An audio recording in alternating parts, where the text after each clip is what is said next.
Hi friends, today మన topic is గిరిజనులు వారి యొక్క జాతరలండి. ఫస్ట్ వన్ సమ్మక్క సారలమ్మ జాతర. ఇది ములుగు జిల్లాలోని తాడ్వాయి మండలం మేడారం అనే గ్రామంలో జరుగుతుందండి ఈ జాతర 2 సంవత్సరాలకు ఒకసారి జరుగుతుంది. దీనికి మరొక పేరు కూడా ఉంది. దీన్నే మేడారం జాతర అని అంటారు. ఓకే, సమ్మక్క సారక్క జాతర అన్నా లేదా మేడారం జాతర అన్నా కూడా ఒకటే అండి. సమ్మక్క సారలమ్మ జాతర ఆసియా ఖండంలోనే అతిపెద్ద గిరిజనుల జాతర. ఇది యునెస్కో వాళ్ళ చేత గుర్తింపు పొందిన జాతర అండి. ఓకే, నెక్స్ట్ వన్ ఉమ్మడి ఆంధ్రప్రదేశ్ ప్రభుత్వంచే రాష్ట్ర ఉత్సవంగా 1996 ఫిబ్రవరి 1న ప్రకటించబడింది. ఓకేనా అండి. ఇది ఇప్పుడు తెలంగాణ రాష్ట్రంలోని ములుగు జిల్లాలో ఉందండి. ఇంతకుముందు ఉమ్మడి ఆంధ్రప్రదేశ్ అంటే తెలంగాణ రాకముందు ఆంధ్రప్రదేశ్లో ఉండేది, ఆంధ్రప్రదేశ్ రాష్ట్రంలో ఉండేది. ఇది రాష్ట్ర ఉత్సవంగా గుర్తింపు పొందింది. అది ఏ సంవత్సరం అంటే 1996 ఫిబ్రవరి 1న. ఓకేనా. నెక్స్ట్ ఈ జాతర తెలంగాణ కుంభమేళగా పిలుస్తారండి. ఈ జాతరని ఏమంటారు? తెలంగాణ కుంభమేళా అని పిలుస్తారు. దేశంలోని పలు రాష్ట్రాల నుండి ప్రజలు సమ్మక్క సారలమ్మ జాతరకు సుమారుగా 2 కోట్లకు పైగా వచ్చి మొక్కులు తీర్చుకుంటారు.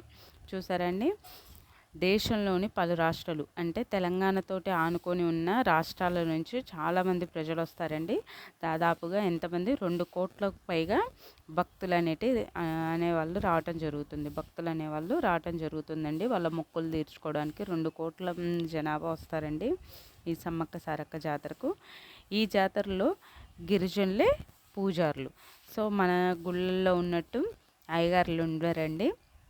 ఈ జాతరలో ఉండే కోయ వాళ్ళు ఎవరైతే ఉంటారో ఆ సమ్మక్క సారక్క వాళ్ళ వంశానికి సంబంధించిన వాళ్ళే పూజారులుగా ఉంటారు. ఈ జాతరలో నైవేద్యం ప్రసాదం బెల్లం. ఈ జాతరలో నైవేద్యం ఏం పెడతారంటే ప్రసాదం ఏం పెడతారంటే బెల్లాన్ని ఇస్తారండి. దీనిని భక్తులు బంగారంగా పిలుస్తారు. ఓకేనా. సో ఇక్కడ మొక్కులు తీర్చుకోవడానికి వచ్చిన ప్రజలు బెల్లాన్ని ఇవ్వటం జరుగుతుందండి. దేవుడికి ప్రసాదంగా, అమ్మవార్లకి ప్రసాదంగా బెల్లాన్ని ఇవ్వటం జరుగుతుంది. దాన్ని బెల్లం అనుకోకుండా బంగారం అంటారండి. ఓకేనా, బంగారం అని పిలుస్తారు.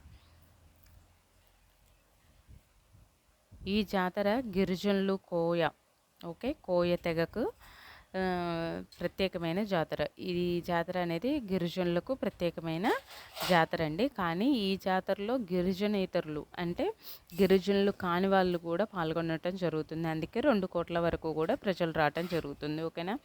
నెక్స్ట్ సమ్మక్క సారలమ్మ జాతర మొత్తం 4 రోజుల పాటు జరుగుతుంది. మొదటి రోజు కన్నెపల్లె నుండి సారలమ్మను గద్దెకు తీసుకొస్తారు. ఓకే, ఫస్ట్ రోజు ఎవరిని తీసుకొస్తారండి? కన్నెపల్లె నుండి సారలమ్మను తీసుకురావటం జరుగుతుంది. ఓకే, సమ్మక్క సారక్క జాతరలో సారలమ్మను గద్దె మీదకి తీసుకొస్తారండి మొదటి రోజు. ఈమె సారలమ్మ సమ్మక్క కూతురు.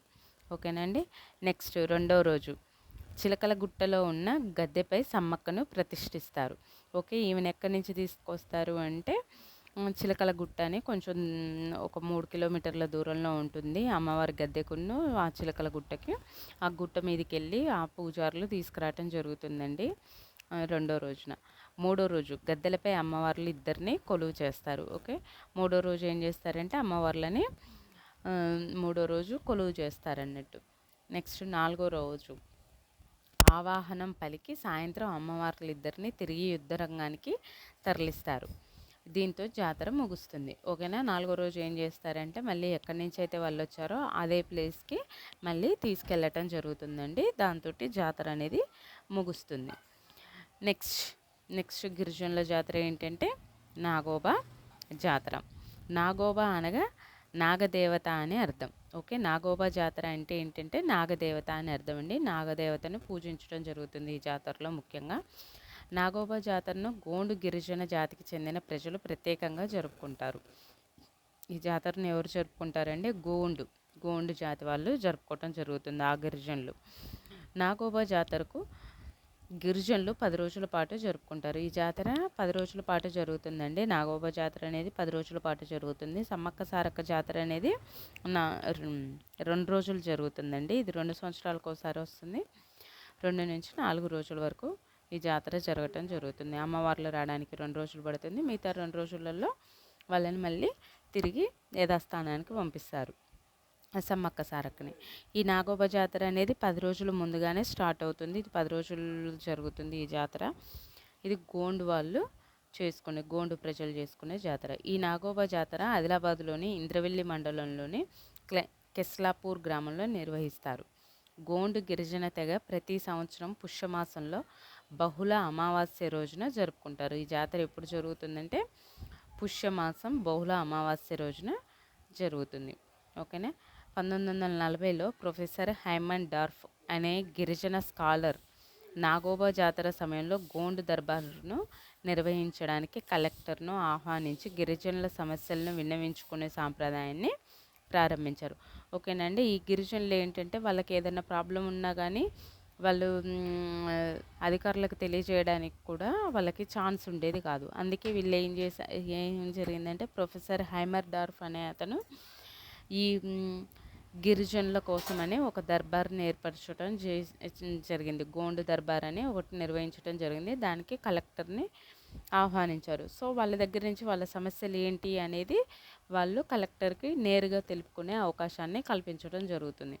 ఇదే సాంప్రదాయం ఇక తర్వాత తరాల నుంచి కంటిన్యూ అయింది. ఈ నేపథ్యంలో నాగోబా జాతర సమయంలో గోండు జాతి వారు తమ సమస్యలను రాష్ట్ర ప్రభుత్వానికి విన్నవించుకోవటం ఆనవాయితీగా వస్తుంది. ఈ గోండు దర్బారు ఇప్పటికీ కొనసాగుతూనే ఉంది. ఓకేనా. Thank you for watching.